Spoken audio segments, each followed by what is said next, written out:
सच्चिदानंद रूपाय विश्वोत्पत्त्यादिहेतवे तापत्रय विनाशाय श्री कृष्णाय वयं नमः। सच्चिद आनंद स्वरूप भगवान के दर्शन प्रथम दिवसीय कथा में किए। नेमी सारण्य क्षेत्र में विद्यमान शौनकादिक ऋषियों के मध्य में श्री सूत जी महाराज का आगमन और सूत जी के निवेदन करने पर महाराज शौनकादिक ऋषियों के निवेदन करने पर सूत जी का उनको भागवत की कथा श्रवण कराना। भक्ति का कष्ट, भक्ति नारद संवाद, भक्ति के कष्ट की निवृत्ति एवं वृंदावन की महिमा, भागवत जी की महिमा, भागवत जी की विधि एवं आत्मदेव चरित्र, धुंधकारी चरित्र और गौकौड़ोपाख्यान एवं नाम संकीर्तन महिमा प्रथम दिवसीय कथा में आप सभी लोगों ने श्रवण किया। द्वितीय दिवसीय कथा में भगवान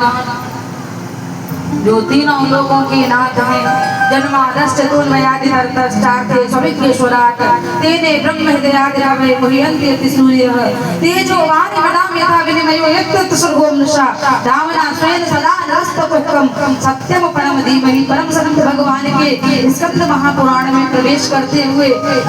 श्री सूत जी महाराज के श्री महाराज मुखार बिंद से सुखदेव जी के जन्म की कथा, वेद व्यास जी का असंतोष, नारद जी के पूर्व चरित्र की कथा एवं भागवत जी की रचना, सुखदेव जी को भागवत की कथा सुनाना, परीक्षित जी महाराज का जन्म, परीक्षित जी महाराज का धर्म पृथ्वी संवाद एवं समीक ऋषि के पुत्र श्रृंगी ऋषि के द्वारा राजा परीक्षित को 7 दिन में मरने का श्राप और राजा परीक्षित का घर को त्याग करके जंगल में आगमन और सुखदेव जी का आगमन द्वितीय दिवसीय कथा में आप सभी लोगों ने श्रवण किया। तृतीय दिवसीय कथा में सृष्टि का वर्णन, स्वयं मनु शत्रुपा की 5 संतानों के वंश वर्णन, कपिल देव जी संवाद, ध्रुव चरित्र, प्रहलाद चरित्र, अजामिल चरित्र महाराज, तत्पश्चात में गजेंद्र मोक्ष की कथा, नरकों का वर्णन, समुद्र मंथन की कथा और वामन भगवान की सुंदर झांकी का दर्शन तृतीय दिवसीय कथा में। चतुर्थ दिवसीय कथा में राजा बलि का चरित्र, सूर्यवंश का वर्णन, सागर चरित्र, गंगा अवतरण की कथा, भगवान राम जन्म, भगवान कृष्ण जन्म और उनकी सुंदर झांकी का दर्शन आप सभी लोगों ने चतुर्थ दिवसीय कथा में किए। पंचम दिवसीय कथा में नंदोत्सव, पूतनावध, प्रणावर्त वध, सकटासुरवध, शिव दर्शन लीला, विदुषड लीला, उखल लीला, ब्रह्ममोह लीला, कालीदह लीला, माखन चोरी लीला, चीरहरण लीला एवं गिरिराज हरण लीला पंचम दिवसीय कथा में श्रवण किए। षष्ठम दिवसीय कथा में इंद्र के मोह को भंग करना, इंद्र के अभिमान को दूर करना एवं तत्पश्चात में महाराज भगवान के बहुत सुंदर महाराज के दर्शन करना,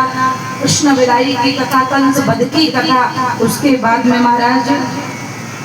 भगवान का यज्ञोपवीत होकर के पूज्य ऋषि श्री शांतिपनि मुनि के आश्रम में शिक्षा दीक्षा प्राप्त करके लौटना, उद्धव गोपी संवाद और उसके बाद में जरासंध का मथुरा के ऊपर 17 बार आक्रमण, 18वीं बार में द्वारका नगरी का निर्माण और भगवान का रुक्मिणी मैया के साथ में विवाह आप सभी लोगों ने श्रवण किया महाराज षष्ठम दिवसीय कथा में। और आज विश्राम दिवस की कथा में पूज्य भगवान के अन्य विवाहों के दर्शन, जैसे कि जामंती मैया के साथ में विवाह, सत्यभामा जी के साथ में विवाह, कालिंदी मैया के साथ में विवाह, भगवान के 8 मुख्य विवाह, उसके बाद में भौमासुर का वध करके भगवान का 16,100 विवाहों के दर्शन, तत्पश्चात में सुदामा जी महाराज के चरित्र, उसके बाद में दत्तात्रेय जी महाराज के 24 गुरुओं का वर्णन, तत्पश्चात में भगवान की यदुकुल के श्राप की कथा, उसके बाद में श्री सुखदेव जी महाराज का अंतिम उपदेश, तत्पश्चात में परीक्षित जी महाराज के मोक्ष की कथा, उनको पास रक्षक नाग का आना और उनको डसना, तत्पश्चात में जन्मे जय के नाग यज्ञ की कथा आप सभी लोगों ने आज विश्राम दिवस की कथा में श्रवण किया। आज आप सभी लोगों के यहाँ श्रीमद् भागवत कथा का विश्राम हुआ है। 7 दिनों से आप लोगों का